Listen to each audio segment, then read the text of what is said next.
The following talk was given at Mile High Church in Lakewood, Colorado. Please visit our website at milehighchurch.org. So welcome. So glad that you're here. My name's Barry, and I wanted to talk to you tonight about a book that I read recently that just had a lot of meaning for me. So I thought I would bring it into my talk tonight. It's called The Second Mountain. It was written by a man named David Brooks, and he's a columnist for the New York Times, and it was written actually last year, 1 year before COVID, or 1 BC as we call it now. And even though it's that old, I still think it has great meaning for our time. And it's mainly because we're in a time like no other. We're in a time of such amazing change.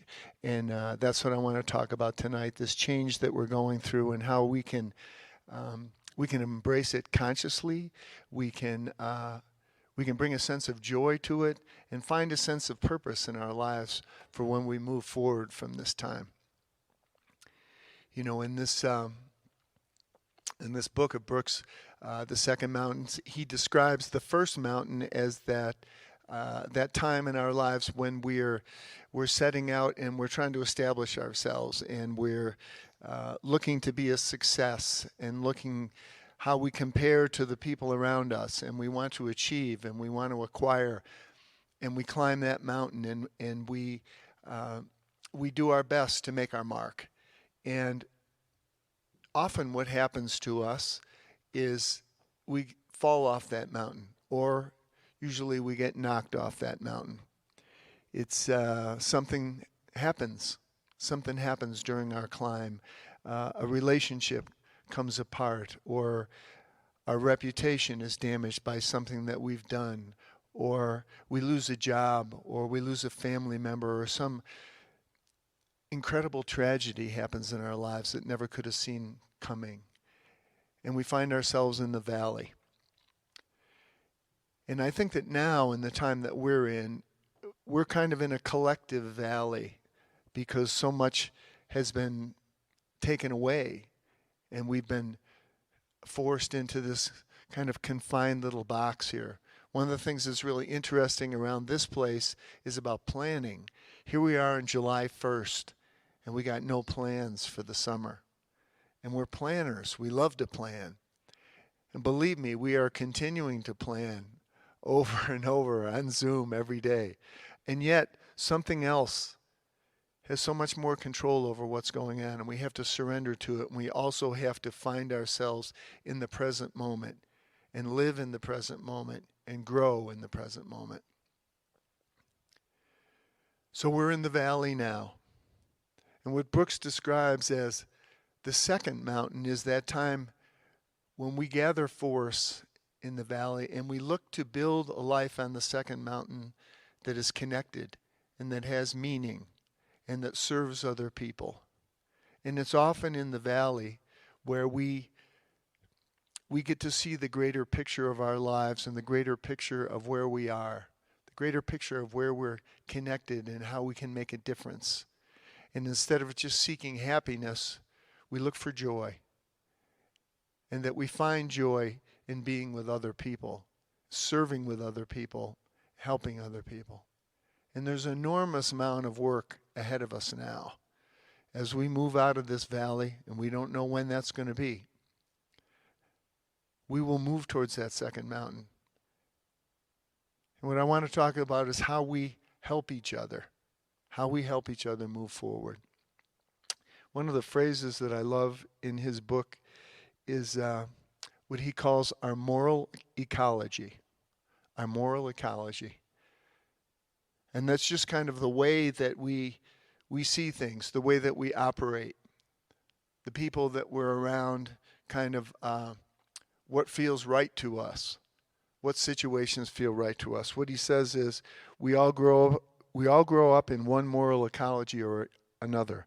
We all create microcultures around us by the way we lead our lives and the vibes we send to those around us. And these moral ecologies where we find ourselves are often determined by what's happening in the world around us at the time. these natural things that are going on. You know, one of the things I'm doing now is I'm teaching this Bible workshop.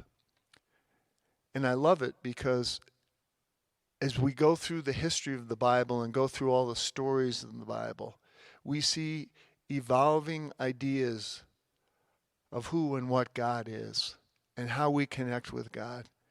We begin in the Old Testament with a God who lives on a mountaintop and who protects this tribe and goes with this tribe into battle. And then many generations later, when we move into the New Testament and we move into the time of Jesus, we have this teacher telling us that God is within and that we can connect with that God if we put in the effort, put in the work, and commit ourselves to it. He not only teaches it, but shows us what a life looks like that is connected with God in that way. What a change in moral ecology that he brought to the world. And we all in our times relate to this world around us in our own individual ways as we go through different times in our culture. For me, I'm squarely in that baby boomer generation. And we were pushing against the culture that came in front of us, what seemed like the rigidity of that culture, and of being in a certain kind of box. That's the way that it felt. So we wanted to have more individual expression. We wanted to have more freedom. We wanted our moral ecology to change and to grow. And it did. And it served us. And we are still kind of in that individual, I'm going to be able to do my thing way of thinking. That ethic is still very much with us today. But we are also seeing today that we need to grow beyond it because it hasn't been working for everyone.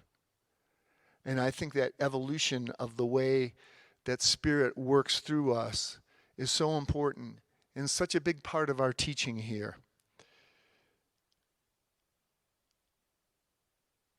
Ernest Holmes talked about spiritual evolution through consciousness a lot.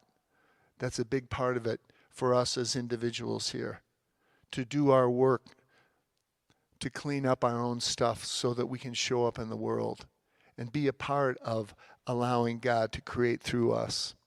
He said, evolution is the time and the process through which an idea unfolds to a higher state of manifestation.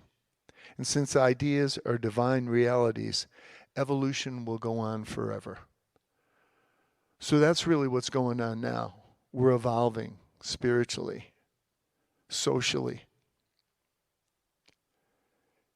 And we want to be a part of that in a healthy way. And we want to be a part of making this thing, this society, this culture, which seems so divided now. There are things that we have in common. And we can work at a grassroots level to create the kind of world that we believe in so much. Another thing I think we need to look at right now is the gifts that are in the valley. The gifts that are in the valley that we're in. One of those is that we find out what matters most to us. You know, we've been locked up with our families and our loved ones for a while, and I think we've realized, I kind of like these people. And maybe we've seen that the life that we've created is a good one, and we want to bring our attention and our focus to it. I think that we've seen that we need people and we want to be around people. I think one of the things that when I talk to the people on the staff here that we miss the most is just getting to be with each other, getting to create with each other, getting to sit around a table together or walk into each other's office to talk. We miss that. But we'll have that again. But there are gifts that we're getting now. Another gift that we're getting is a deeper connection with Spirit, with our spiritual practice. We have more time to do it. You know, I never would have thought in my wildest dreams that I would experience a summer without the sound of baseball.